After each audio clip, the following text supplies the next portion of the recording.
Morning, Natasha. Morning. Thank you very much for having me on. Oh, it's absolutely my pleasure. You know, you're actually the first woman to be on this series so far. You know what? There aren't many women in the Bond community. There are an amount, but yes, quite often I'm the only woman in the room, or one of the only women in the room. I always get the urge whenever I say that to emulate Roger Moore in Moonraker, a woman. you know, A woman. a woman. No. So those who don't know Natasha, I imagine most people watching and listening to this know exactly who Natasha is Red Vespa Yes. on Instagram. And obviously Natasha and I are friends in real life, but when I put out the first few episodes of this series, Natasha messaged me pretty much almost instantaneously and said I'd really like to come on and talk about this. And one of the reasons I'm doing this series is to talk about to break the stigma around mental health, and particularly about men's mental health and women's as well, obviously. But we know that there's a much bigger issue with men's mental health, statistically speaking.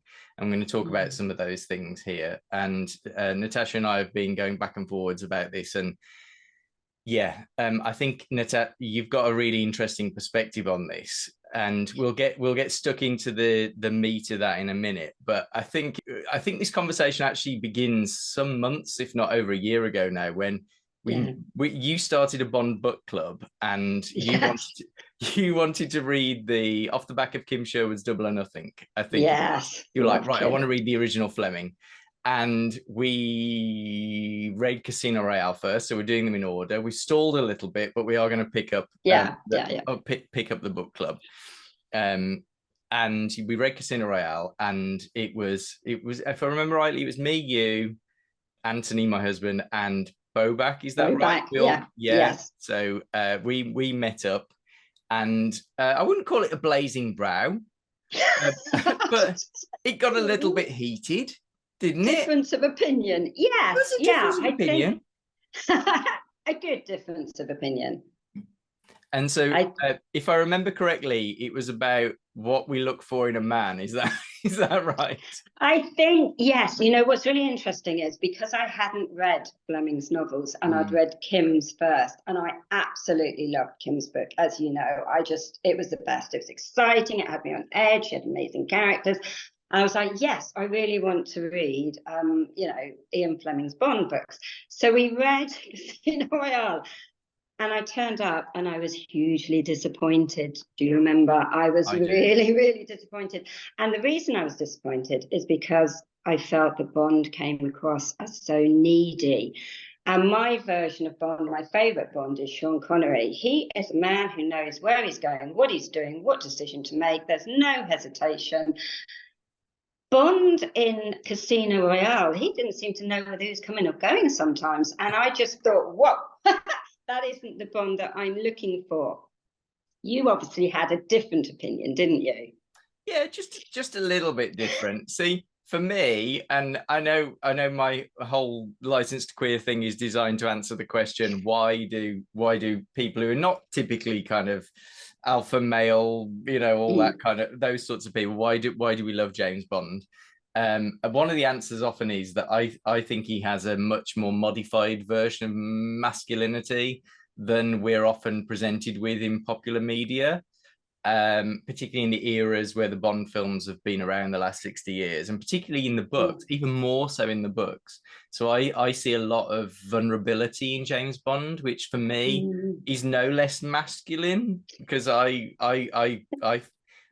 find vulnerability quite hot, to be perfectly honest. But everyone's mileage varies, I think, don't they?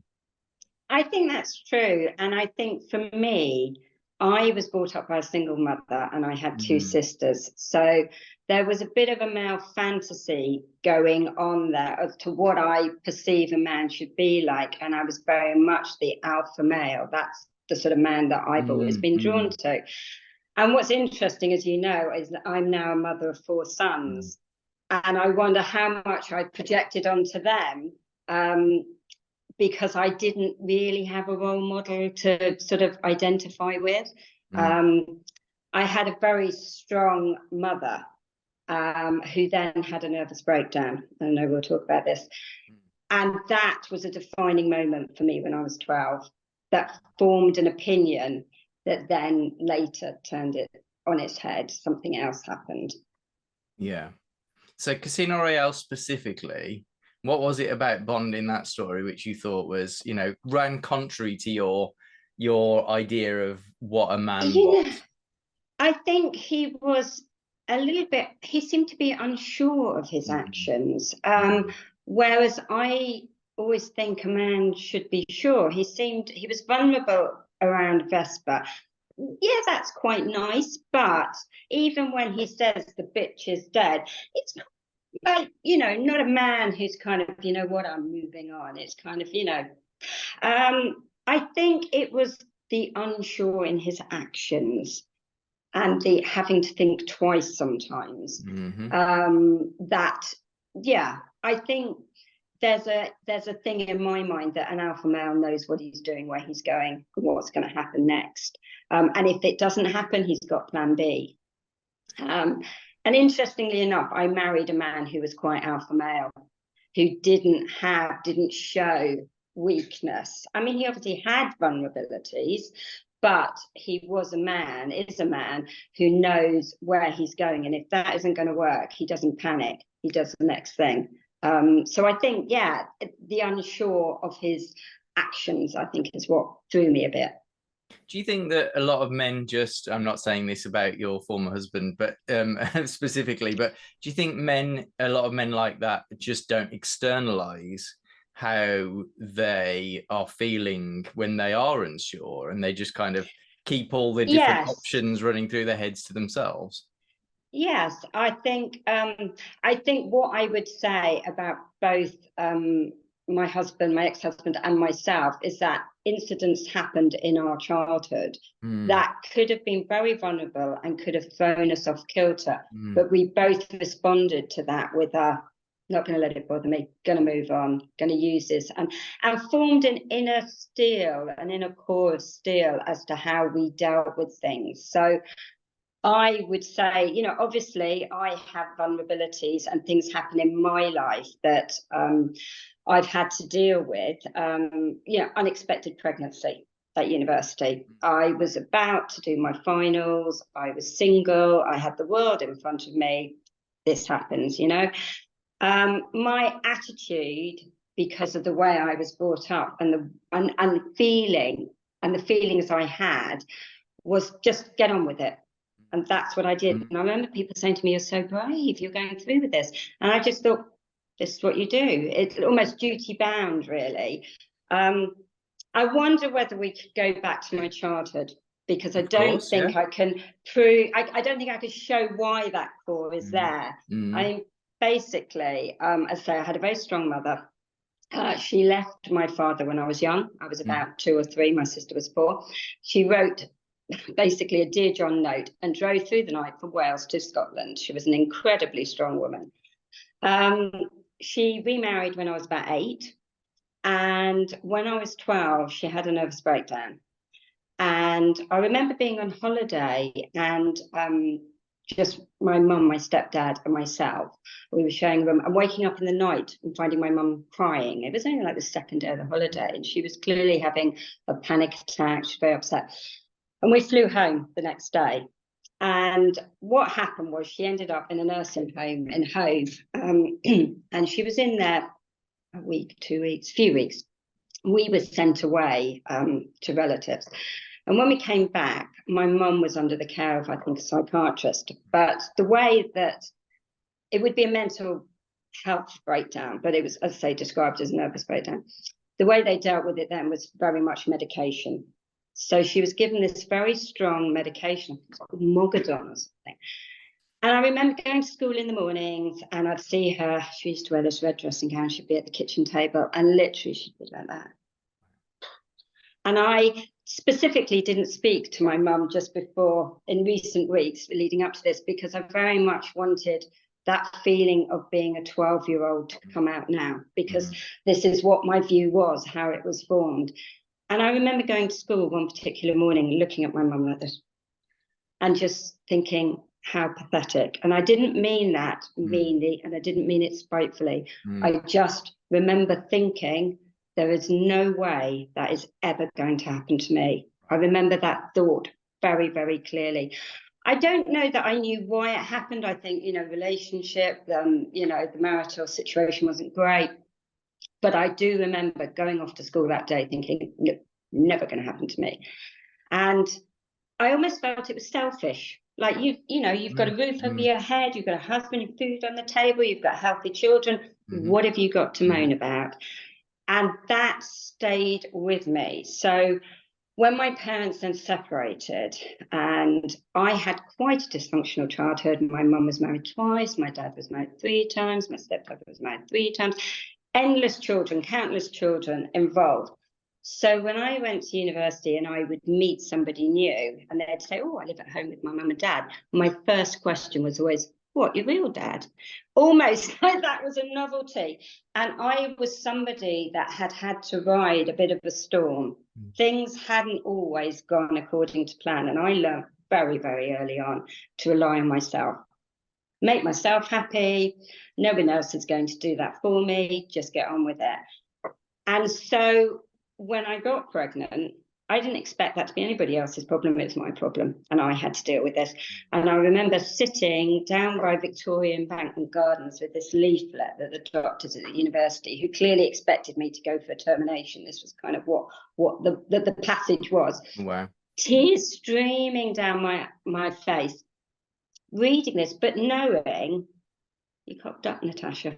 This is kind of something you've cocked up, with the guy that was not on the scene. But I didn't allow myself. It was almost like I sat there and I thought, right, now you've got to get on with it. And I did. And that decision, that ability to turn that switch and not just go into a heap somewhere was very much rooted in what I'd been through. So I ended up in a council flat. I ended up on income support. I did go back to college. I qualified to be a barrister. It was very, very, very hard. I had cleaning jobs. But I was always taught to just get on with it. And I'm lucky. I have to say my mum is brilliant. She has come back up again. And I think that's really important to note, that a really strong person, that can happen to, but you can get it back. And she is a real source of inspiration to me. But that feeling, that need to just get on with it, I think when you read Casino Royale and he's not quite sure what he's doing, I'm like, oh, come on. No, a word that's often used to describe James Bond, which I've used numerous times in articles that I've written as well, is stoic. And I think that sort of, I think that still does epitomize the character in the books as well, because what Fleming does is he allows us to see into his thinking. We have that introspection, we have that interiority, which we don't tend to get much in the films. The Daniel Craig series probably pushed that as far as it can possibly go on screen. But I think he's still quite a stoic character in the books. He still just he does get on with things. So when I read Live and Let Die, I was much, much happier. I remember coming to the book club going, Bond's back. He's back where I need him to be. And of the book, so I'm currently up to and just about to begin from Russia with Love. I do feel that character, like you say, has evolved. I think for me, it was that discordant bit between reading Kim's book and then reading the original Bond book. And you were brilliant. You're always so generous with your knowledge, David. You really are. And you helped me kind of put it into perspective about where Fleming was when he wrote that book, what was happening in his life. And actually, I remember leaving not feeling quite so disappointed. I think I was surprised that both you and Bobak took that view about the vulnerability of Bond. And I think that's still something rooted in my childhood about what I think a man should be like. As I say, 4 sons, I should know by now, shouldn't I, really?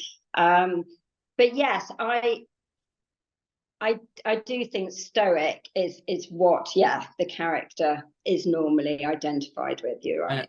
But then, hopefully not too much of a spoiler, but Bond has his own nervous breakdown later in the books. And it's funny, as you were just describing and thank you for sharing. I know you've told me in private a lot of these things before, but the story of you sitting in that garden just then, as you told it, just made me think of, I don't want to spoil anything, but there's a moment in You Only Live Twice, which is quite similar to that. So when you get to that book, the debate rages around trigger warnings, whether they're a good thing or a bad thing. But there's a bit where Bond is in a garden at the start of that book. And it'll be interesting. I'm really looking forward to getting to that book, to kind of discuss that with you, because we all have our limits, don't we? Going back to what you said about your mom, I like to think I'm very, very patient with people who are having mental health crises, or having mental health issues. But there's a limit for all of us, isn't there? Where you almost kind of, you can get a bit impatient and go, come on, can't you shake yourself out of this? Can't you take steps here? Yeah, I mean, for me, as I say, the reason I didn't want to speak to Mum was because I wanted to kind of talk as that 12-year-old, and there was definitely a selfish aspect. I thought she was selfish, not that she was selfish. And she talked about feeling very low, about putting photos. She had 3 daughters, and feeling, she couldn't really go on looking at these pictures and going, doesn't mean anything. And I remember the time when she told me this years later, going, oh, thanks, Mum. Also, I've had a sibling who's had mental health problems. And when you say about there's a limit, with me, if I'm crying, there's an issue. If I'm upset, there's an issue. And I can tell you what that issue is. What I didn't understand, I do better now, but what I didn't understand for a long time was kind of that whole black dog of depression, where you can't put your finger on it. And I remember this sibling coming over and being quite manic, and then going out in the garden and kind of stomping on it. And I'm going, what is the issue? What is the problem? And they couldn't tell me. And I'm going, well, there isn't a problem. There's either a problem, and to me, it's like, have you lost your job? Have you been diagnosed? And if you haven't got a problem, there is no problem. That's how I, in my naivety, kind of couldn't really see it. And they were on quite long-term medication and for anxiety, but I didn't really get my head around it because there wasn't an actual reason. I wouldn't, you say your naivety. I wouldn't berate yourself at all, Natasha, because unless you've actually kind of had those experiences or something approaching that experience yourself, I think it's quite difficult to empathize sometimes with people who are going through that. You just used the phrase, I thought it was really interesting. You just used the phrase black dog of depression, which is, of course, famously Winston Churchill's way of describing his periods of depression, which he battled throughout his entire life. And I know we've kind of hovered around this already, but I think it's around communication, that it's about how we externalize how we're feeling. And depression, I've had 2 very severe bouts of depression in my life. And every time I've always kind of tried to find appropriate metaphors and all that kind of stuff, but nothing, I don't think any form of language, I don't think accurately depicts exactly what's going on up there, where it seems completely flat, nothing has any meaning, or even things that I hold dear now, I just didn't see any value in there. And it's really difficult to kind of put yourself in someone else's shoes who's going through that. I think also, like I said, I learned very early to rely on myself. And although when I was early 20s, I would have seen somebody who had their mum and dad at home, maybe siblings, maybe even stayed in the same house that they'd always lived in, that kind of thing. I would have seen that as some idyllic, wow, what have you got to sort of complain about? But actually, I realised that having had quite a dysfunctional background has been brilliant. What I learned was resilience. And so I do wake up in the morning thinking, oh, what's going to happen today? I naturally have quite an optimistic view, because I'm not relying on anybody else making me happy. There's just me. So I don't want to be miserable. So I might as well be happy. And obviously things do happen that make me unhappy, but I'm very good at going, right, I might go home tonight. I might spend a couple of hours just brooding, but you know what? Switch. And then I'm back. And what I realized, like I said to you, is that I can see that not everybody has that ability to just switch. And I wonder how much of that is rooted at looking at my mum when I was 12 and thinking, don't want that. And just having that inner core. But as I know from having a sibling who you know, she responded in a different way to me. So that's difficult, isn't it? I do now try and understand when somebody says I'm low, I don't quite know what's going on. You know, I have lots of female friends, families, aged parents, you know, there's never one particular thing, but they're just feeling very, you know, and it's about talking to people. It's about communicating with them, isn't it? Yeah. And what I was saying to you about men, young men, like we said, there is this statistic. Boys don't talk in the way that women do. And I had a very clear example of this when my second son was at school. He was in lower sixth, and there was a big dance show, and it was sort of marrying rugby boys with ballet dancers, a bit like a Strictly kind of thing. And I had to buy some jazz shoes, and I said, fine, I'll go out and get them. And he said, can you get, and named this particular other boy, his shoes? And I went, well, why can't his mum get them? And he said, in this very casual way, I'll never forget, he said, oh, I think his mum died. And I was like, whoa, that's quite a big thing. What do you mean you think she's died? Well, I don't really know, Mum, I don't really know. So I go out, I buy these shoes. The next day, to his credit, my son comes back, and I'd obviously asked somebody and said, yeah, his mum died just before Christmas. And this was February, so it was literally only just afterwards. And I was like, where he was at school has a house system, 70 boys in a house, probably only 10 to 15 in lower sixth in that house. So we're talking about not 1,000 kids in the school where nobody really knows what's going on. They had every opportunity to know, but still, it clearly hadn't been a conversation. And this second son of mine, he is very, very good at communication. I would always have said he's brilliant. He can talk to anybody, great interpersonal skills. So for that to happen with him was like quite whoa. And that was almost the first time I realized, why aren't boys talking? Because that would never have happened in a girl's house. No. You know, I'd have come home and gone, Mum, this has happened. Boys just don't tell you those things. And I don't understand why. I didn't understand then why. I mean, I'm not going to profess to be an expert here, but from what I've read about the history of gender, it's always been, well, I think we should blame capitalism. I know that kind of sounds a bit like a left turn, but most gender divisions in our society are, you know, down to women being this and doing this kind of work, housework, emotional work, family work, men going out, being the strong people. We need strong people to build an empire and all that, rule and all that sort of thing. And you don't want a ruler to show weakness and all of that. And then genders have divided along those lines for at least the last couple of 100 years. And you can find examples of this in earlier civilizations. So I think ultimately that's sort of the root of the social expectations around different genders. Yeah. And those things take a long time to undo. So kind of blame the Industrial Revolution in a way. Society is more productive when men have defined roles and women have defined roles. But unfortunately, that there's a massive cost to that in people's well-being. You know, so you've got financial productivity and you've got, you know, well-being of the people producing things.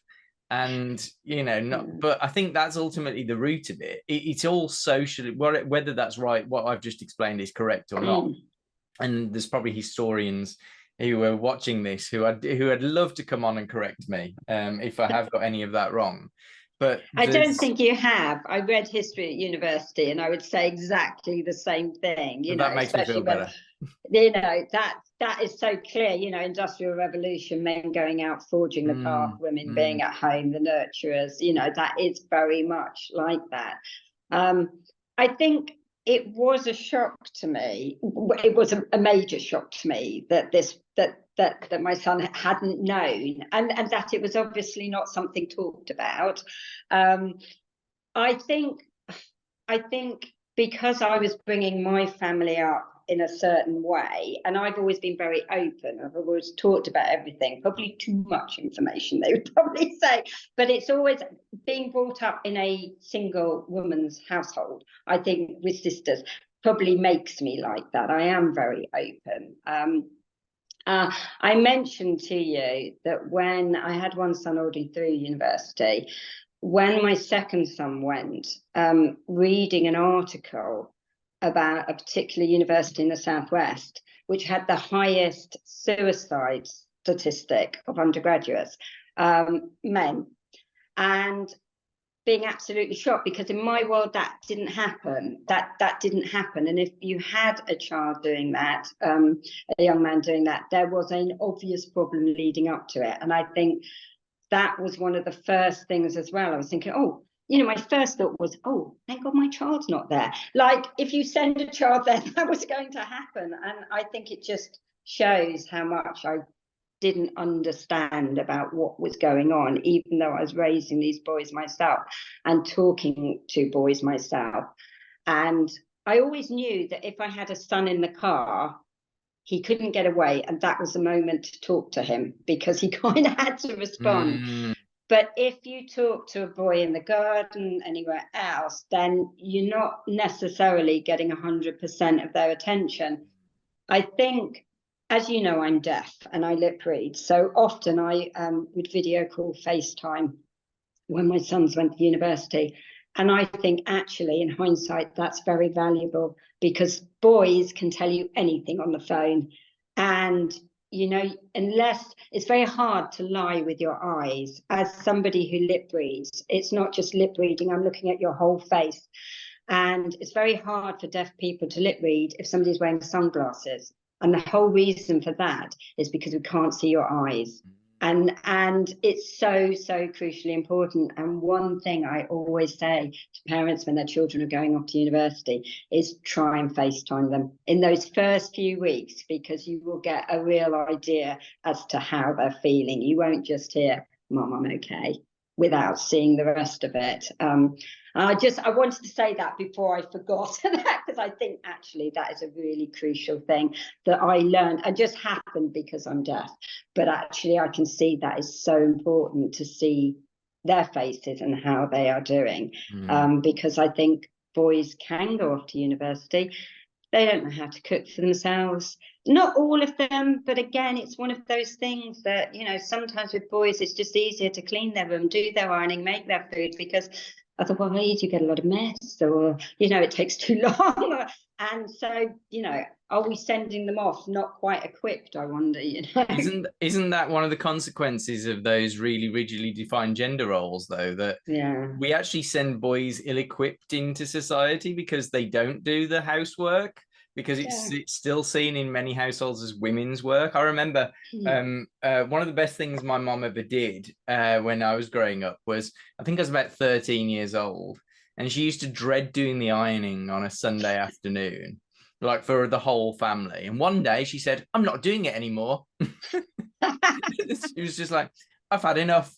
I'm going to do my ironing, and everyone else does their ironing. And so it's like, oh, so as a 13-year-old, I had to learn how to iron. And that was absolutely fine, because now. But you wanted to do it, didn't you? Well, not really, no, because ironing is punishingly boring, Natasha. So I buy non-iron shirts for work, and that is literally the only. No, I do all the ironing in our household, because Anthony finds it even more boring. A lot of 13-year-olds would have just gone, well, I know that I have, you know, of my 4 sons, there are at least 1 or 2 that would go, fine, I'll just wear 3 shirts.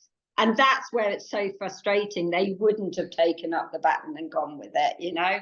Do you have to be a certain type of personality to go, okay, I'll do that, you know? I suppose I think there is actually a degree of probably one of these examples of where I realized I'd have to be quite self-reliant myself. There was always, and this is something I have written about a little bit on License to Queer, particularly in the article around Skyfall, where I thought that I would end up being quite alone when I was growing up. So I thought, you know, I knew I wouldn't be in a relationship with a woman for a start. So I thought I have to be able to do the things in a household that a woman typically does. It does, yeah. So I, in a sense, I learned how, you know, I could iron, I could do the washing, I could, you know, I'm not bad in the kitchen, all of those things. And in a sense, I think in a sense, James Bond's a bit of a role model there as well, because he's never going to settle down with a woman as well, is he? Let's be honest. No. So no. So in a but I know he has a housekeeper in the books. Yeah, I was going to say, I'm not sure. Though. No, he doesn't. He doesn't do his own ironing. I can't imagine doing that. But he makes his own eggs. That's about it. Eggs, yeah. So maybe not the best role model again. But yeah, I think I think I was doing some of that consciously. Yeah, you know what? It's interesting because I was a traditional housewife. So although I qualified as a barrister, by the time I'd had 2 children, I then morphed into being, and I love that. A lot of women don't, they want more. I was quite happy running the house and doing it. So my sons have seen a woman doing that. In truth, what happens is when they have gone off in their careers, when there has been a work issue, they will talk to their dad about it. They will never talk to me, although I think I probably got an input, you know. I don't think they see that deliberately. I just think that they will talk to their dad more about that and probably more about relationships to me. And that's very much the way, you know, that's a gender-defined role, isn't it, as well? Yeah. But the whole communication and talking to your boys, or boys just talking to each other, I just feel that sometimes you've got to know there's a problem to talk about it. And I think boys are very good at occupying themselves to the point that unless you're really focused on them, you don't actually pick up that there is an issue. And you know, I know I've spoken to you about this, and this is one of the big reasons I wanted to come on today, is that so I had this very fixed get on with it, you know, really pick yourself up, get on with it. No one else is going to solve this, just get on with it. And then something happened to one of my son's friends in when he was in his 2nd year, and this particular boy was at school with him, and I'd known him since he was about 14. And he took his own life at the end of his 1st term at university. And this boy had the most amazing smile. I mean, it could light up a room. He was very healthy. He ran a lot. I couldn't think of any child less likely that this would happen to in my fixed brain. He had a lovely, supportive family, good education. I remember where I was when David, my ex-husband, rang me and said, this has happened. And I didn't believe it. It was almost like someone was playing a bit of a sick joke. How come? And what really shook me to the core was that it wasn't my son, but this was a boy who had spent sleepovers. You know, I'd seen do that whole thing from boy to man, where somebody grown 6 foot and got really hairy and a voice. You know, I couldn't believe that somebody so young would take that decision. And that night, the night that the news spread amongst his friends, universities across the country had his friends just grieving and crying, and some of the boys got together. If you had 3 or 4 of the same school friends at the same university, they came together that night to talk, and he had so much love for him, boys that would do anything for him, that it was so shocking. And my husband said, what do we do? And I said, get in the car and go. You had to, you know, obviously I had lots of young children, I stayed.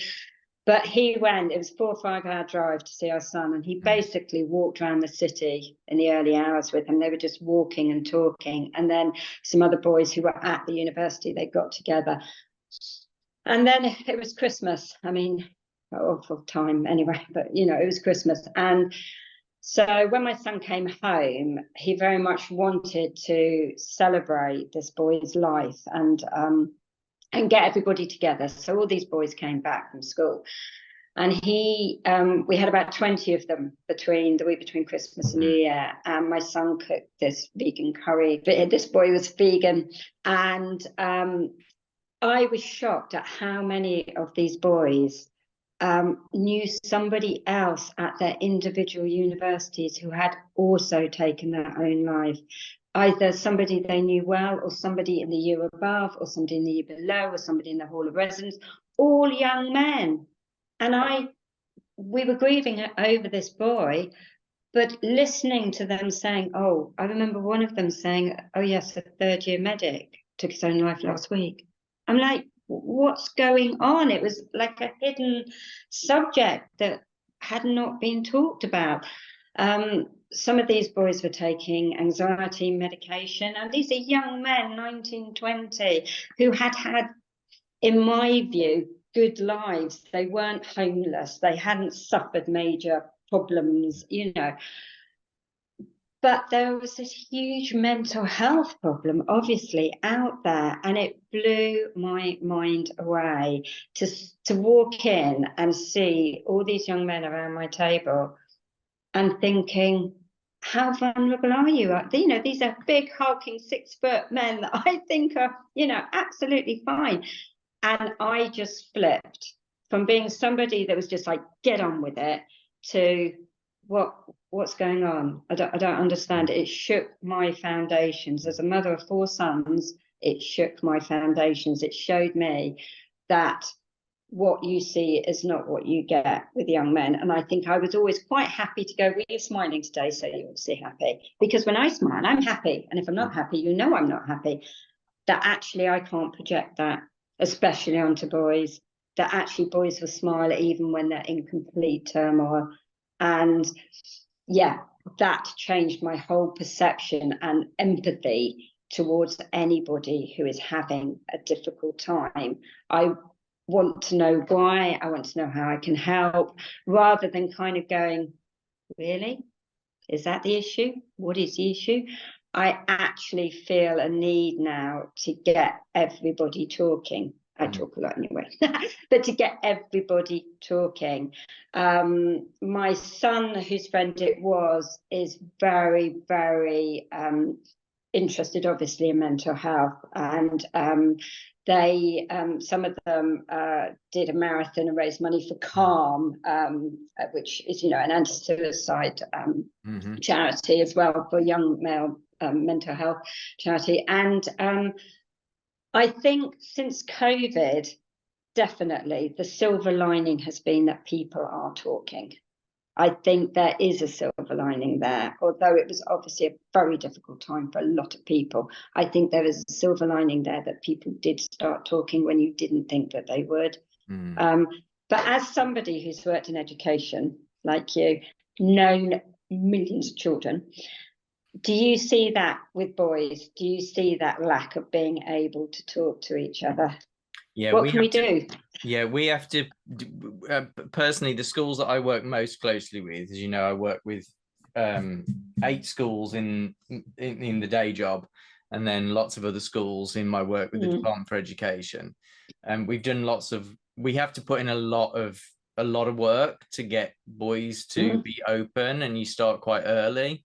You know, a lot of primary schools have really great programs now on, not all of them, but it's still a bit hit and miss, on emotional literacy. So actually giving people the vocabulary to talk about how they're feeling. The battle that we always have, though, is against wider social norms. A lot of people do have supportive families, and you know, I was raised in a household very typical of the 1980s and the 1990s, where, you know, it was a boys don't cry sort of mentality. And that mentality still persists, to be perfectly honest, in a lot of households. But it's not blaming any particular set of parents, including my own, or but it's because there is that wider social, blame capitalism. There is that wider social norm that we're having to fight against. You do have to be very, very proactive in trying to break those things down. I mean, even you talked about when you can get a boy to talk, and they're essentially trapped in the car with you. That's a good way of doing it. You can sort of try to recreate circumstances where people feel more comfortable to talk about how they're feeling. A lot of schools have counselors, for instance. So all of the schools that I work closest with, we actually have a counselor on site, especially post-COVID, because the need has been even greater. The need was there before, but it's increased exponentially since. We actually have a boys' school, which is all of our other schools are co-educational, but we have a boys' school, and actually that's one of the schools that has made the biggest inroads with getting boys to be really open. They've really created that really supportive culture there. So it is possible to do it. But we've still got a long way to go. Like, I actually, as you were talking about the young man who you knew, I don't know if you noticed, I was actually getting quite visibly upset there, because it kind of sparked off some memories of people I've known as well. And I'm going again, but I have no issues. I have no issues with crying on camera. Nowadays, so I say no issues. There is still a part of my brain that's always like, do I cry or do I hold it in? And partly because I'm talking with you, and partly because I have to force myself sometimes just to kind of just go with, what feels more comfortable. And I think it is, I don't have issues with crying in public. I cry basically every day. And if I don't cry during the day, I actually stop myself and go, why didn't I cry today about something? Because there's so much that, crying is actually a form of communication as well. So again, if an evolutionary biologist is watching this and wants to come on and correct me if I get any of this wrong, please feel free. But from what I've read, crying is something that's helped human beings survive, because we actually are telling people by crying that there's something that's upsetting us or something that's scaring us. And we human beings are inherently social creatures. We are tribal, and we need other people in our tribe to recognize when something is wrong, and we need support, or we just need someone, whether that's just doing something, whether that's just listening to us. But it's just so important. But because it's a form of communication, isn't it? It's interesting because a couple of points there that you've said. One is that I think with boys, you have to say, how are you feeling? So I have 4 boys, 1 daughter. My daughter, I don't think she's any different from other girls, but if something's wrong, she'll come and tell me. I don't have to say, how are you feeling? I've had to train myself to say, how are you feeling? How have you been getting on? Because if I don't say that, I'm not going to get well, actually, I've had a bit of a difficult week, Mum, because I won't come in and say, I've had a difficult week. The other thing I wanted to say about crying is a friend of mine said to me, it's like a restart. When you cry, you take things back. And I thought how true that was, actually. And I don't cry. I very rarely cry. And I think, unfortunately, that is a product of what I've been through. I always say, it takes a lot to make me cry. And in a way, I need to cry more often. And I remember driving home, something happened. I can't even remember what it was. And kind of welling up. But thinking of what my friend said about this being a bit of a restart, going back, and I thought, actually, you know what? That's quite true. I kind of arrived home on an even keel just from, it's almost like maybe I'm too scared to cry. I think I'm going to go down or something, when in actual fact, I kind of go, oh, now I'm so I need to take a leaf out of your book. Maybe I need to watch some emotional films and get me but it's interesting, about that. But also, as I say, about with boys, having to ask them how they are, how are you feeling? Otherwise, you don't get it out of them, do you? No, you're right. No, I think you're absolutely spot on. And thanks for sharing that as well about, you know, because we've totally swapped gender roles here, Natasha. I'm sure people will have appreciated this. We? It just Yeah, shows you, it just it's shows you true though, actually. it shows you how arbitrary most, you know, gender Yeah, categories, roles actually are. yeah.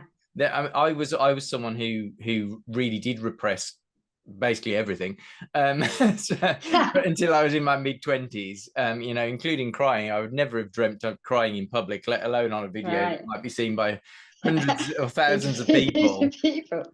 Exactly. But yeah, but I feel in the last, you know, 15, however long it is, 16, 17 years of my life, that I just feel a lot better for being open about how I'm feeling. Yeah, And that doesn't mean yeah, that I'm, you know, that doesn't mean that I go around, you know, moping around.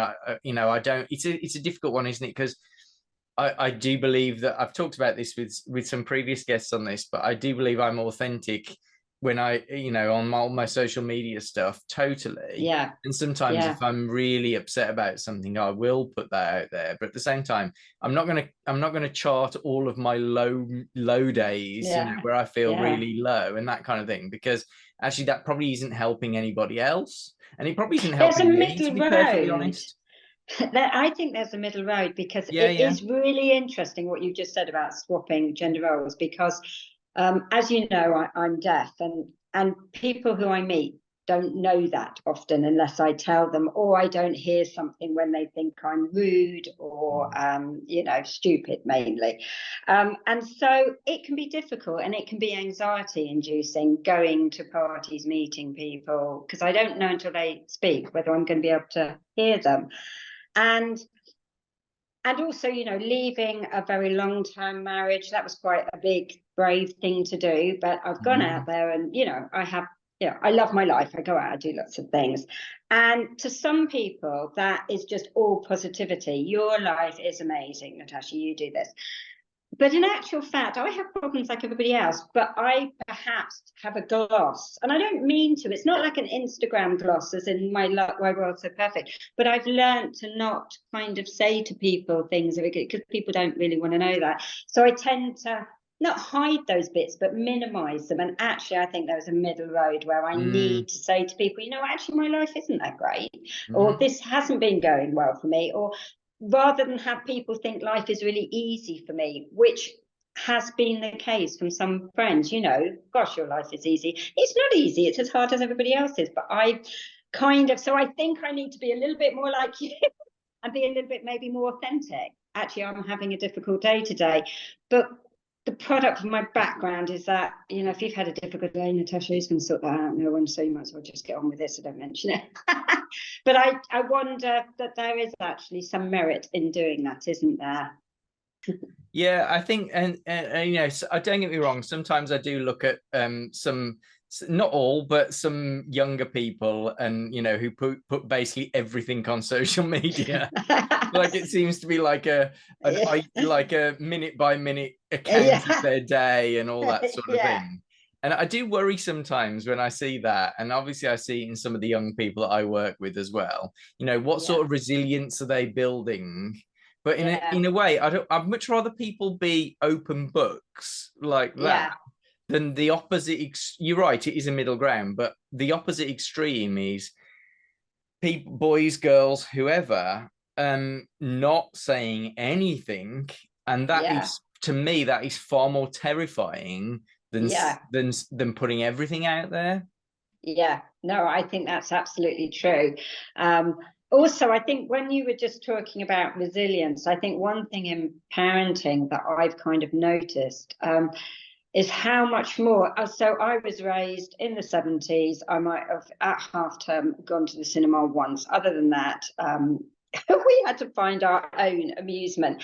Now there is this continuing need to fill your children's Yeah. days with extracurricular Mm, activities. mm, And if a child doesn't do well or a child doesn't get on a team, to kind of take them out or buy them a little gift as a sort of, you know, substitute. And whereas in the old days, you did just have to kind of get on with it. Again, I'm not saying that one or other is right. There's a middle road, isn't there? But we do need to teach our children resilience, that when something is difficult, there is another positive thing over the hill. You've just got to climb that hill to get there. And that can be difficult. But if you put the investment in, you're going to be really happy the other side. And that's just something, you know. And it's kind of, yeah, it's about the middle road, isn't it? How do we define where that middle road is? And I think I've been perhaps too hard. I look back now and I think I have been quite hard with my boys, kind of to get on with things. Having said that, I remember my eldest doing an audition for the lead part in the prep school play of Oliver. And he was going through the various ones and he kept getting through. And at each stage I went, that's absolutely brilliant, you've done that, but don't worry if you don't get it. Absolutely, but don't worry if you don't get it. In the end, he turned around to me and went, Mum, you don't think I can do this? And I didn't mean that at all. And actually, he did win the lead part, so it was great. But I had this enormous, oh my gosh, she's going to be so upset.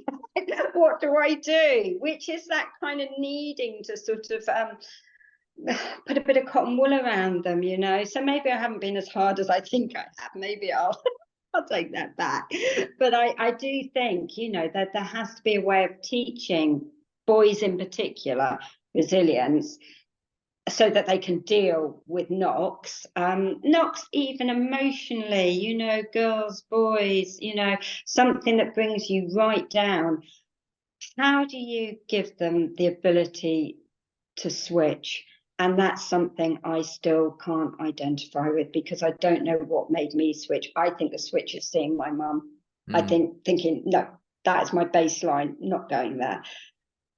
But I can see it's so much harder for people who don't do that. You can spend days, weeks in a gloom, I guess, you know, and that's where it's frustrating, isn't it? But that's where friends, support, counsellors come in.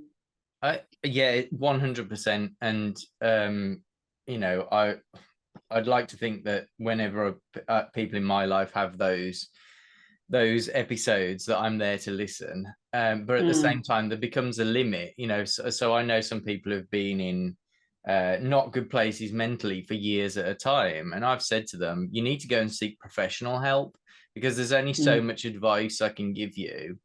And that's the reality. And I've talked again on multiple episodes of this series so far with various different people about the benefits of counseling, and they've extolled those virtues as well. Whatever that professional support is, then you need to go and seek it. It's no, you know, talking to me isn't a substitute, but at least if you're talking to someone, it's a bonus. But sometimes you do need that support. So yeah, I would advocate talking, whether to professionals or non-professionals, or ideally both, as one of the best ways of trying to, you know, I personally, going back to something you just said about, I can't help but always think of that line in Casino Royale in the song You Know My Name, about arm yourself because no one else here will save you. And actually, I love that song. I absolutely love that. And it's my favorite Bond song because of that line, really. I mean, it's an amazing song musically anyway. But I mean, that's Bond talking to himself about his own resilience. And it's kind of wrong in some ways, because he does rely on other people a lot. But also Bond does have that self-reliance. And he has had to develop those, and particularly by the end of Casino Royale, to bring this full circle to, you know, the novel Casino Royale. And you know, when he picks up in Live and Let Die, Fleming's Live and Let Die, he's a changed man in some ways. He's still got vulnerabilities, but he's sealed himself off emotionally, which is, again, he's not terribly helpful. But he's learned to deal with when those signs are there. So the Bond that we have in Live and Let Die is a riskier Bond, because he kind of knows himself a little bit more, and I think he's got a bit more trust in the people behind him, but also I think that sense of adventure really has kicked in. And I think what you're saying, true, that self-reliance, he has armed himself, hasn't he, to some extent. And so, it is a really good arc to see this man that has what I deemed at the time to be quite a disappointing Bond actually become the man that I kind of always seen and thought of. I think my early experiences with anxiety, depression, suicidal thoughts, all of that in my early 20s, I think they have armed me in that way. Sort of similar, I think, and I know the very different circumstances, but and you have, you know, when you saw your mom like that, you would, you know, it wasn't you yourself who was going through that horrendous experience, but you saw someone going through it, and you thought, okay, I'm not going to do that. And I think that's probably what has given you that armor. Yeah, yeah, I definitely think that whereas I didn't appreciate that when I was sort of late teenage, early 20s, I kind of felt a little bit like I would look at people whose lives I felt were really perfect and think, if I'd have had a mum and dad who was still married, if I'd had my dad, and if everything had been fine, then I could have done anything, I could have been anything, but I was trying, you know, I had too many difficulties in my life. Then I just realized as I got older that, oh my gosh, actually, that has given me a wonderful self-reliance, that has given me now in this stage of my life the ability to go out and have a really good time. Martine, lovely Martine Beswick, I love her so much, said to me, Natasha, she said, you go out, you do things, you wear what you want, she says, and you don't really give a damn. And I said, well, that's not quite true. But actually, she identified with that part of me that was like, I'm going to go out and have fun because only me can do that. So I'm going to do it. And yeah, I think having those experiences, I've managed to look back and think, actually, that's quite positive. At the time, it didn't feel it. And I think that's an important message to anybody who's watching, who's going maybe through some difficult times. It's actually, there will be another perspective on what you're going through. Totally. And maybe you can't see it now, but definitely there is always something that you can get from everything, you know. And I think David Zawitsky, in his chat with you, was talking about seeing the positivity in everything, or finding something, not the positivity in everything, but finding something positive in what you're doing. And I heard him say that, and I thought, absolutely. You know, when I go and watch film, theatre, even if it's the worst play ever, I can always find something good. And, you know, and if you meet somebody, there's always something interesting about them. And I think that's a really good point to kind of pick up and walk through life with, you know, look for the positives, because, you know, otherwise we're just overblown with the negatives, aren't we? I could not agree more, Natasha.